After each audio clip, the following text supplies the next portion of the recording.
Good evening, and welcome to our continuing series, Explorations in Savitri with Alok.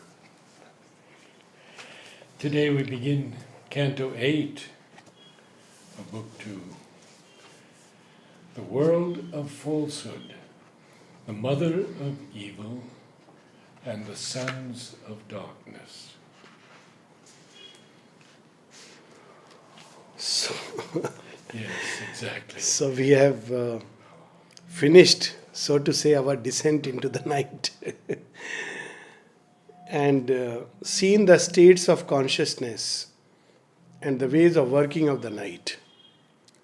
What we do not know is the purpose, why there is night, from where she has sprung forth, and what is her role in the human evolution, if any. So Sri Aurobindo takes us right into the heart of night and what lies there, where she has come up from, where this night has sprung from. And we have then the birth of this canto, the mother of evil, and the sons of darkness. It reminds me of in Indian thought, there are these two energies, if you may say so, Diti and Aditi. Aditi is the undivided consciousness and Diti is the divided consciousness. So Diti is the mother of, darkness. The opposite. Children of darkness. They are called Daityas. But the interesting part is Diti can be also, by a little understanding of the word, can also be interpreted as something to do with luminosity. It's strange. And both of them have the same parent and both of them have the same husband. And in the Vedas, we have Diti surrounded by Aditi. So it's like a two-step growth. First Diti, the children of darkness, and then Aditi, the children of light. So it's not the way we conceive in the typal worlds, though it is true that they are true to type. The gods, and here is the children of darkness. But in the actual evolution, it's from one step to the other. The other interesting part of Diti is that the first two demons born out of Diti's womb, they were originally gatekeepers of Lord Vishnu. So they were actually gods who, because of a curse, they became demons, Hiranyakashipu and Hiranyaksh. So it's an interesting story about the fall from a higher state of consciousness into a lower state, and then gathering the gains and once again recovering back. And then we have Mother's Yes. description of how this has happened. Yes. And yes. how does this fit in with the Christian aspect of the fall? We have the story of the fallen angels, which is very much part of Christian mysticism. And the difference, as I see, is that, and that I think is because of a misunderstanding of what Christ has said. It's not really true in the real sense that there is something like eternal hell. That I think is where things got wrong. But that's because of a misunderstanding. Because if there is an eternal hell, then the whole idea that, by Christ's sacrifice, one can be redeemed would have no meaning. So that is, I think, later on, people who had their own interpretations or probably wanted to posit on one side a state of eternal darkness in which you may be trapped, and on the other side, a possibility of liberation or salvation. So it was like a spur to people because it was a double spur. On one side, you are moving towards light. Also, you are avoiding a state in which you may fall and be condemned forever. I think it was a little trick created more to convert people rather than being the original teaching of Christ. This is how I understand it. Through religions. Yeah. All religions try to do that. They show us fear of hell and the lure of heaven. So, but a true aspirant has to go past both. Neither for fear of hell nor for lure of heaven, but for the love of the divine. But that's a grace. So we continue. Then could he see the hidden heart of night? And we are on page 220. The labor of its stark unconsciousness revealed the endless, terrible, inane. So he has gone into that heart and there is a labor going on there. That what that labor is will be revealed toward the end of the canto. Now we will see again some of the terms which are used for the other pole. It is like the night is the shadow of that. And again in Indian thought it is said that who is the Titan? He is a shadow of God. So that's the thought which will come several times. A spiritless, blank infinity was there, a nature that denied the eternal truth, in the vain, braggart freedom of its thought, hoped to abolish God and reign alone. So when mother was asked about falsehood, there is a line here marked missing in the register of the souls. And she was asked, who are these people? Then she says there are three types of lie or untruth. One is the common one where we are unconsciously speaking all the time. We don't even know what truth is. And the second is a little more common, but where people deliberately tell a lie. But mostly it is either to safeguard themselves or to aggrandize themselves, various forms of lie. But the real falsehood, which really is destructive to the soul's progress, all of them are poisons, but the one which is like a cyanide, that is where she says the falsehood which opposes truth, which opposes the divine. And here we have another interesting line, in the vain, braggart freedom of its thought. So, it says that, well, I'm a free thinker, I don't want to surrender, and it wants to maintain a separation and feels great about it. There are people who feel very great about being, I think for myself. And while they will read from here and there, but ultimately they will form their own opinions. Now, it's all right, nothing wrong with it. But we must know that it is a veil when it comes to arriving at the divine. At some point, one has to surrender because it's so much more vast than what we are. So here we have the first hint, in the vain, braggart freedom of its thought. And mother says that that's how the fall came. That these first four beings which came out, they asserted their independence and immediately they fell. And then she says that that streak is there in human nature. You have to now surrender in freedom because you chose to plunge. So surrender has to be in freedom. You can't be compelled. Then she says that, but the moment man is given freedom, he begins to side with the asuras. And then she says, well, what he does with his freedom is his business. So that's, of course, suddenly she reaches that height. She says, But these first beings came out pure. yes, they were and pure. then Yes, changed. yes. The moment they entered, went on creating, they could sense that tremendous power inside, and therefore they felt that they themselves alone are. And this created a sense of separation. Though there is no real separation, there was no sovereign guest, no witness light. So, in that state, there are states of consciousness when those who have felt the presence, they can clearly see that it's suddenly veiled. And one wonders, where is that guest? Where is that light which one had? Of course, when we are living in that state where there is only darkness and one has not yet become conscious of the presence, then it's a different story. But in that state, one feels as if the guest is lost. Unhelped, it would create its own bleak world. This state of consciousness, one no more believes in any help, in the divine help, in grace. So, this is what the mother points out, that the action of the adverse forces, they will show us only the faults and the dark side of life. And she says, originally they were instruments of sincerity, but they have fallen and become dark beings. So their task is only to criticize and do fault finding. And then she says, what makes them really adverse is that they don't believe in grace. They don't believe that grace can rescue you at any moment. That is the big difference. Its large blind eyes looked out on demon acts. And now see this, all three lines start with it's about this mother of evil. Its large blind eyes looked out on demon acts. Its deaf ears heard the untruth its dumb lips spoke.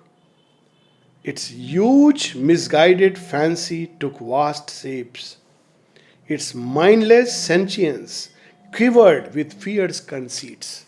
So, all these are the characteristic signs of the action of falsehood. It speaks, it believes in the untruth which is born out of it. It's very difficult to get it rid of its own conceit. I mean, it's very obvious to a seeker of truth, but it's very difficult for somebody who is in the grip of this falsehood to understand. There are so many stories of Mother and Sri Aurobindo, and there is particularly one person who used to doubt and continued to doubt Mother. There were quite a few, but Sri Aurobindo would point out toward the danger, and they would go on to say, but this is okay, but there is actually, it is the world mother. And Sri Aurobindo would say, don't try to create a division between this mother who is manifested, incarnated here, and the world mother. It is a very, very subtle kind of Asuric Maya. And then to one of the persons, I won't name, but Sri Aurobindo had to say, if you cannot have faith in the mother, it's better that you go away from here. Many did. Yes, many did. Many went. So it is like, they sow a seed, and it's an untruth, but they believe in it. Yeah. And imagine Sri Aurobindo is saying, and yet people would not trust that word. I mean, it stands to logic that, well, if you trust Sri Aurobindo, and Sri Aurobindo says he's the Divine Mother, there's the end of the story. What is there to intellectualize? I'm saying if you are not blessed with the faith, if you are blessed with the faith, things are fine. And yet, people would believe in Sri Aurobindo but not believe in Mother. This was the paradox. So, now this for me is very interesting because we have blind eyes looking out. Yes. We have deaf ears hearing what dumb lips are speaking. Yes. So what these blind eyes are, they cannot see divinity in anything. So whatever happens, it looks upon it as a demon act. So it transmutes by reverse alchemy, by dark alchemy, even things which are beautiful. There are people, if you do something good, they will always start with suspicion. There must be something wrong. What's his motive? What's his motive? Because, that's how this consciousness acts, operates. So it's a blind eye which only knows the demon acts. So it sees in everything something which is demonic. So this is engendering a brute principle of life, evil and pain begot a monstrous soul. Of course, the soul is not monstrous or wicked. It's a way of expressing that the self of that falsehood is full of that evil. And a brute principle of life, it believes in brutal strength, crude strength. Its energy is crude. The anarchs of the formless depths arose, great titan beings and demonic powers, world egos racked with lust and thought and will, vast minds and lives without a spirit within. Look at it, the anarchs of the formless depths. There is a higher divine anarchy where you discover the divine leading and the divine law. And there is a dark anarchy where you are a law unto yourself. And it's important to learn to obey. It's a primary school for the soul. Sri Aurobindo speaks of that even in Savitri. And I think that is one of the beautiful lessons which we learn very simply going through the ashram life. I mean, the way it is organized, you may have differences, you may have issues, but you learn to obey. Why? Because you believe that the origin of all this ultimately it is, it's the Divine Mother's creation. So it teaches you, and of course when Mother and Sri Aurobindo are there, to learn to obey. It's a fundamental thing. Mother has said so, that's the end of the story. Why get into all these analysis and intellectualization? So, but these anarchs, they don't believe in it. They are a law unto themselves, yes.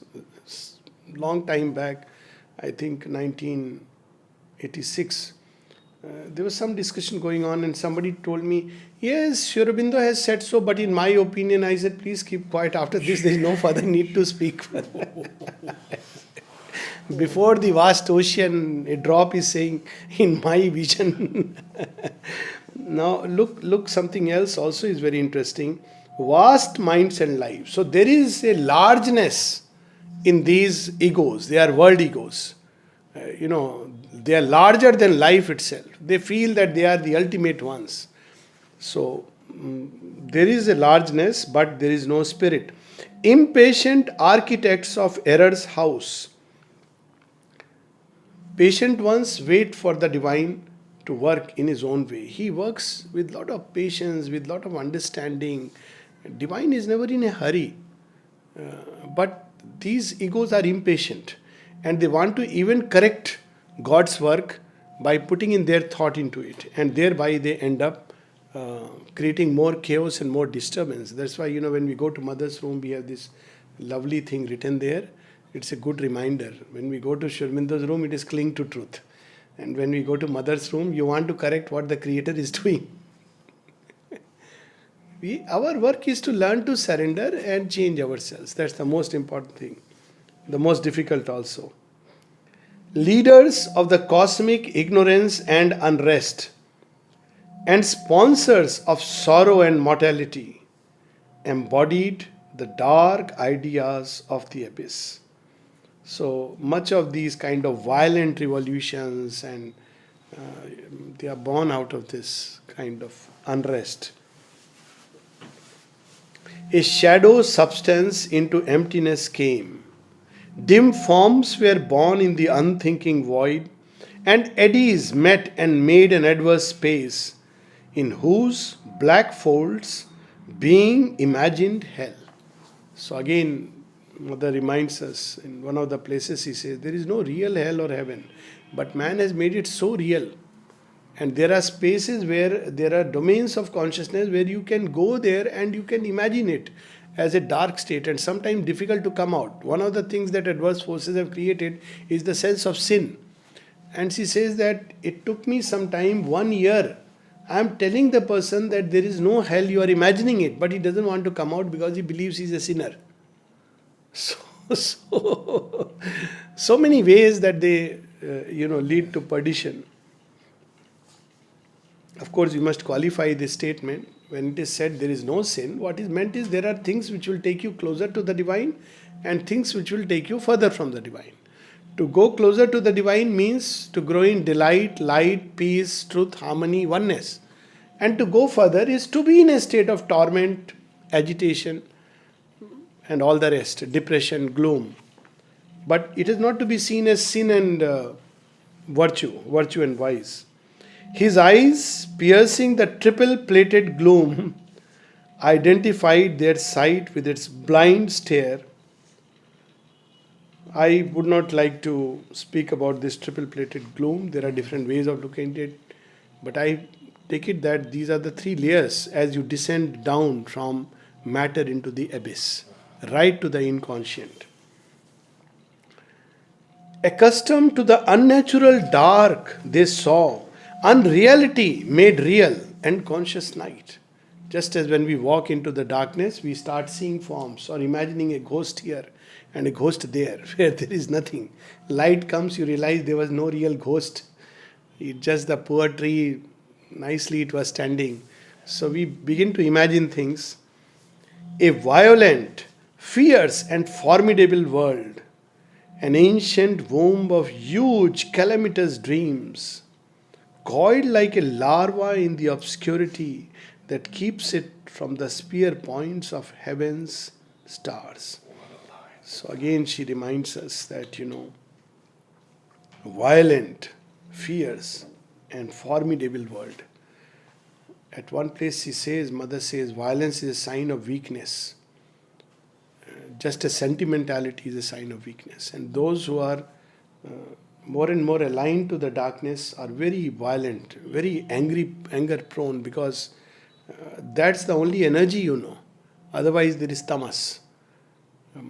Gentleness, sweetness, softness is not known in that world. And then another very interesting thing is an ancient womb of huge calamitous dreams.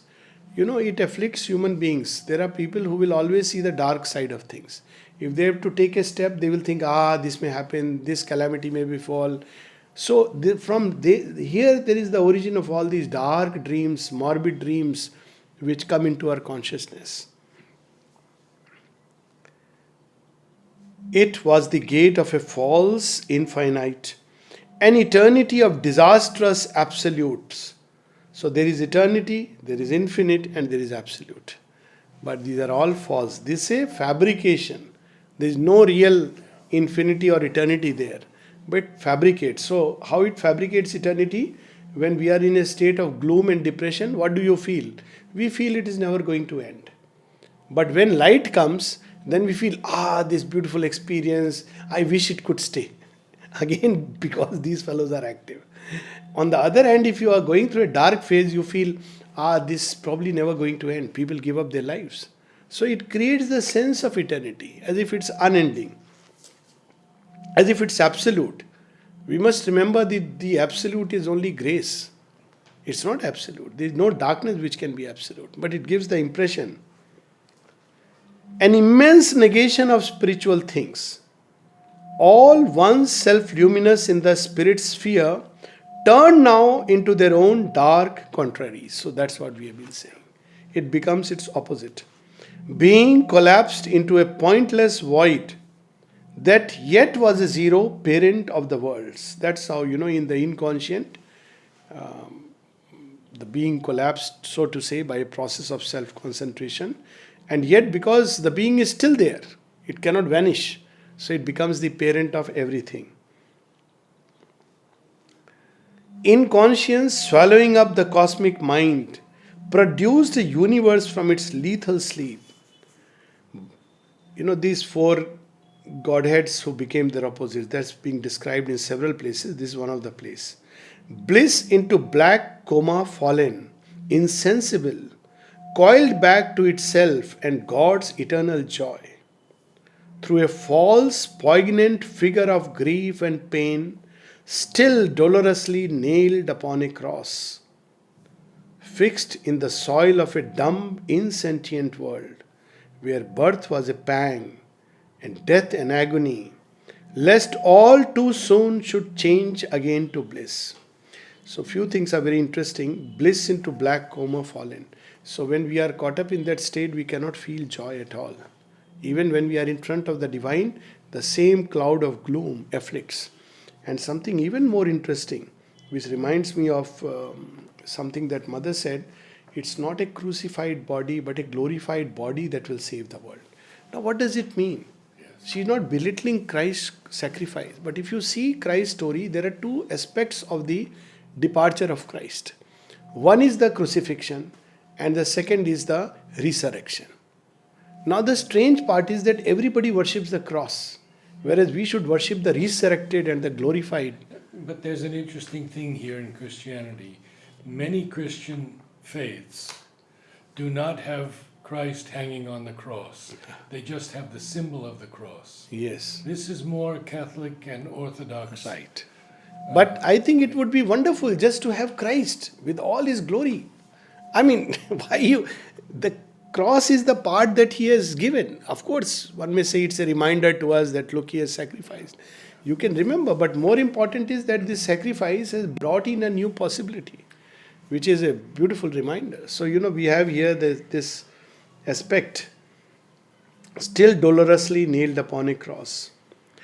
Thought sat, and here he has given a hint that the purpose is that it suddenly things cannot change into that ananda. So it denies it, and thereby delays the evolutionary process. But in the bargain, it makes creation a lot more rich and the gains more enduring. Here he has just hinted. Subsequently, he will develop it in great depth.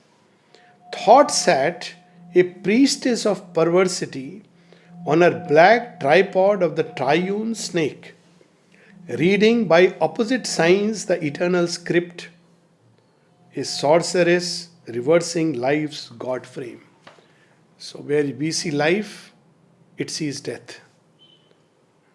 Where we see the divine, it sees nothingness. So it reads from the opposite side. I'm going to withhold my temptation, but probably it's no more withholding. You read a book normally from front to back. But when you start reading from back to front, there is something amiss. So it reads the God's script. Careful, careful. Yes, but it's there. So interestingly, in darkling ales with evil eyes for lamps and fatal voices chanting from the apse. Now look, he brings in all the images which are associated with some kind of a religious. Absolutely. Yeah. These darkling aisles. Yes. So you have aisles. Aisles, you have apse, You have basilicas. In strange, infernal, dim basilicas, intoning the magic of the unholy word, the ominous, profound initiate performed the ritual of her mysteries. And this is Black Mass. Black Mass. And people had tried it on Mother, that? Yeah. And once she describes this experience that she saw that she is got up, she is a young princess, and she is going down as if she has to go down somewhere. And it happened very momentarily, and then Champaklal, that Kamla Behan, who was with Champaklal, she suddenly told, Mother, but where are you going? You can't go there. And then she came out, and then she realized that she is the princess. And then she went to the root of it. Who is this? And there was a sannyasi sitting out there who was uttering these dark mantras to capture her power. Sannyasi. Yeah. And that's why she has asked us to be so careful of these fellows. Their suffering was nature's daily food. This is what they feed upon. And so one of the simplest way to cut off these guys is not to suffer, to refuse to suffer. Whatever they may afflict upon us. If we accept that suffering, then they enjoy it, they grow fat and strong. But if we say, yes, there is pain, but suffering is my choice. There is difficulty, but suffering is my choice. Suffering is an inner state. I may have pain, but I may still inwardly be full of trust, full of a luminous joy in the divine. So, their suffering was nature's daily food, alluring to the anguished heart and flesh, and torture was the formula of delight. Pain mimicked the celestial ecstasy. We know the gladiators, and we know many such things which mankind has witnessed, where such cruelties, and it's good, world is changing, and I am glad in India people are now against all this, what was that, Jallikattu, and where, bulls are, it's not good, it's not a good thing to do. I mean, it's primitive, if you ask me. It may be religion, but it's a dark and primitive religion. In the name of culture, all this should stop. So many such things where you are just torturing animals, and you are enjoying it. How can you enjoy seeing that bull run berserk? What kind of a beastly joy it is. And yet there are people who enjoy it. This is nothing to do with religion or culture. It is the deformation of religion and culture. Pain mimicked the celestial ecstasy. And people enjoy when people are thrown off, and when, poor creature is, all confused. I went to a bullfight once God. in Mexico. Okay. I couldn't last 1 minute. Yeah. I walked out. It just tore your heart. Yeah, absolutely. I mean, I just wonder, what is there to take joy in it?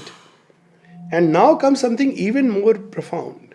They're good, a faithless gardener of God. It's a gardener, but faithless gardener. So what is he doing? What is goodness doing there? There is goodness. But what is it doing? Watered with virtue the world's upas tree, and careful of the outward word and act, engrafted his hypocrite blooms on native ill. So what was good doing there? Just putting up a show and a facade. So that people are attracted. Here there is good. Here there is philanthropy. Here people are very loving and kind. But inside everything was wicked and vile. Hypocrite bloom. And the upas tree is the tree that grows upside down. Upside down. It's the tree of creation. Yes. So even good and virtue was turned into a hook to drag to hell. All high things served their nether opposite. The story of Karna, who for the sake of friendship ended up identifying with darkness. The forms of gods sustained a demon cult. Heaven's face became a mask and snare of hell. So hell is the imitation of heaven. In last few lines we stop. There, in the heart of vain phenomenon, in an enormous action's writhen core, he saw a shape illimitable and vague, sitting on death, who swallows all things born. And Mother Shubinda has given so many examples, going to churches, going to temples, and of course, thankfully, probably they didn't go to a mosque. But everywhere they saw somewhere the black spider or the black Kali or a monstrous priest before whom somebody was confessing. And Mother says it was a hideous thing to see. The priest was like a glutton who was almost taking joy, sucking the force and taking joy in somebody's suffering and sin. So see, he saw all this, and then last 3 lines: a chill fixed face with dire and motionless eyes, her dreadful trident in her shadowy hand, outstretched, she pierced all creatures with one fate. No regard for anything which is true, beautiful, goodness. Anybody who went near her, her work was to pierce them with a trident.